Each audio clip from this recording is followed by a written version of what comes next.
ವಸ್ತುನಿಷ್ಠತೆ, ವಿಶ್ವಾಸಾರ್ಹತೆ, ನಿಖರತೆಗಾಗಿ ನೋಡ್ತಾ ಇರಿ ನ್ಯೂಸ್ ಪುತ್ತೂರು, ಜನಮನದ ಪ್ರತಿಧ್ವನಿ.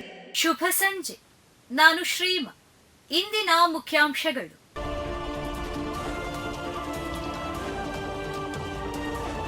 ಪ್ರತಿಷ್ಠಿತ ಪ್ರೇರಣಾ ಸಂಸ್ಥೆಯ ವತಿಯಿಂದ 5 ದಿನಗಳ ಪ್ರೇರಣಾ ಬೇಸಿಗೆ ಶಿಬಿರ, ಒಕ್ಕಲಿಗ ಸೌಧ ಸಭಾಭವನದಲ್ಲಿ ಶಿಬಿರಕ್ಕೆ ಚಾಲನೆ.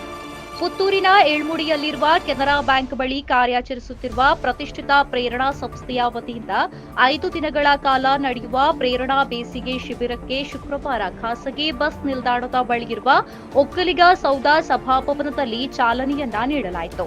5 ದಿನಗಳ ಕಾಲ ನಡೆಯುವ ಶಿಬಿರದಲ್ಲಿ ವಿವಿಧ ಸಂಪನ್ಮೂಲ ವ್ಯಕ್ತಿಗಳಿಂದ origami, speech and anchoring, artistic art, cast art, finger puppet, face mask, marble art ಮುಂತಾದ ಚಟುವಟಿಕೆಗಳ ಕುರಿತು ಮಕ್ಕಳಿಗೆ ತರಬೇತಿಯನ್ನ ನೀಡಲಾಗುತ್ತದೆ. ಮುಳಿಯಾ ಹೊಸ ಲೋಗೋ ಅನಾವರಣ. ಮುಳಿಯಾ ಜುವೆಲ್ಸ್ ಇನ್ನು ಮುಂದೆ Muliya gold and diamond. Puttur ಮೂಲದ 81ಕ್ಕೂ ಅಧಿಕ ವರ್ಷ ಪರಂಪರೆಯ ಮುಳಿಯಾ ಜುವೆಲ್ಸ್ ಇನ್ನು ಮುಂದೆ ಹೊಸ ಲೋಗೋದೊಂದಿಗೆ ನಿಮ್ಮ ಮುಂದಿದೆ. ಜನಪ್ರಿಯ ಸೆಲೆಬ್ರಿಟಿ ರಮೇಶ್ ಅರವಿಂದ್ ಈ ಹೊಸ ಲಾಂಛನವನ್ನ ಬಿಡುಗಡೆ ಮಾಡಿದರು. ಮುಳಿಯಾ ಇನ್ನು ಮುಂದೆ ಮತ್ತಷ್ಟು ಹೊಸತನದೊಂದಿಗೆ ಸದಾ ಸಂತೋಷ, ಕ್ರಿಯೇಟಿಂಗ್ ಹ್ಯಾಪಿನೆಸ್ ನೀಡುವ ಧ್ಯೇಯ ವಾಕ್ಯದೊಂದಿಗೆ ಮುಂದುವರಿಯಲಿದೆ.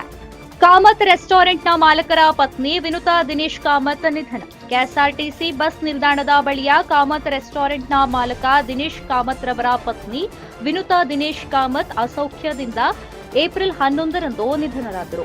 ಪುತ್ತೂರು ಕಲ್ಲಾರೆ ನಿವಾಸಿಯಾಗಿರುವ ವಿನುತಾ ಅವರು ಪುತ್ತೂರು ಖಾಸಗಿ ಆಸ್ಪತ್ರೆಯಲ್ಲಿ ನಿಧನರಾಗಿದ್ದಾರೆ. ಮೃತರು ಪತಿ ದಿನೇಶ್ ಕಾಮತ್ ಮತ್ತು 2 ಪುತ್ರರನ್ನ ಅಗಲಿದ್ದಾರೆ. ಸಾಮಾಜಿಕ ಜಾಲತಾಣದಲ್ಲಿ ತಲವಾರು ಹಿಡಿದು ಪೋಸ್, 2 ಆರೋಪಿಗಳ ಬಂಧನ. ಸಾಮಾಜಿಕ ಜಾಲತಾಣದಲ್ಲಿ ಮಾರಕಾಸ್ತ್ರವಾದ ತಲವಾರುವನ್ನ ಹಿಡಿದುಕೊಂಡು ಭಾವಚಿತ್ರವನ್ನ ಸಾಮಾಜಿಕ ಜಾಲತಾಣದಲ್ಲಿ ಹರಿದಾಡಿದ ಆರೋಪದಲ್ಲಿ ಪುತ್ತೂರು ಗ್ರಾಮಾಂತರ ಪೊಲೀಸರು ಆರೋಪಿಗಳ ವಿರುದ್ಧ ಸುಮೋಟೋ ಕೇಸ್ ದಾಖಲಿಸಿ ಬಂಧಿಸಿರುವ ಘಟನೆ ನಡೆದಿದೆ. ಬಂಧಿತ ಆರೋಪಿಗಳನ್ನ ಪುತ್ತೂರು ಕುರಿಯ ಗ್ರಾಮದ ನಿವಾಸಿ ಸುಜಿತ್ ಹಾಗೂ ಪುತ್ತೂರು ಆರ್ಯಾಪು ಗ್ರಾಮದ ನಿವಾಸಿ ಪುಟ್ಟಣ್ಣ ಎಂದು ಪತ್ತೆ ಹಚ್ಚಲಾಗಿದೆ. ಪ್ರತಿದಿನದ ಸುದ್ದಿಗಳಿಗಾಗಿ ನೋಡ್ತಾ ಇರಿ ನ್ಯೂಸ್ ಪುತ್ತೂರು, ಜನಮನದ ಪ್ರತಿಧ್ವನಿ. ಧನ್ಯವಾದಗಳು.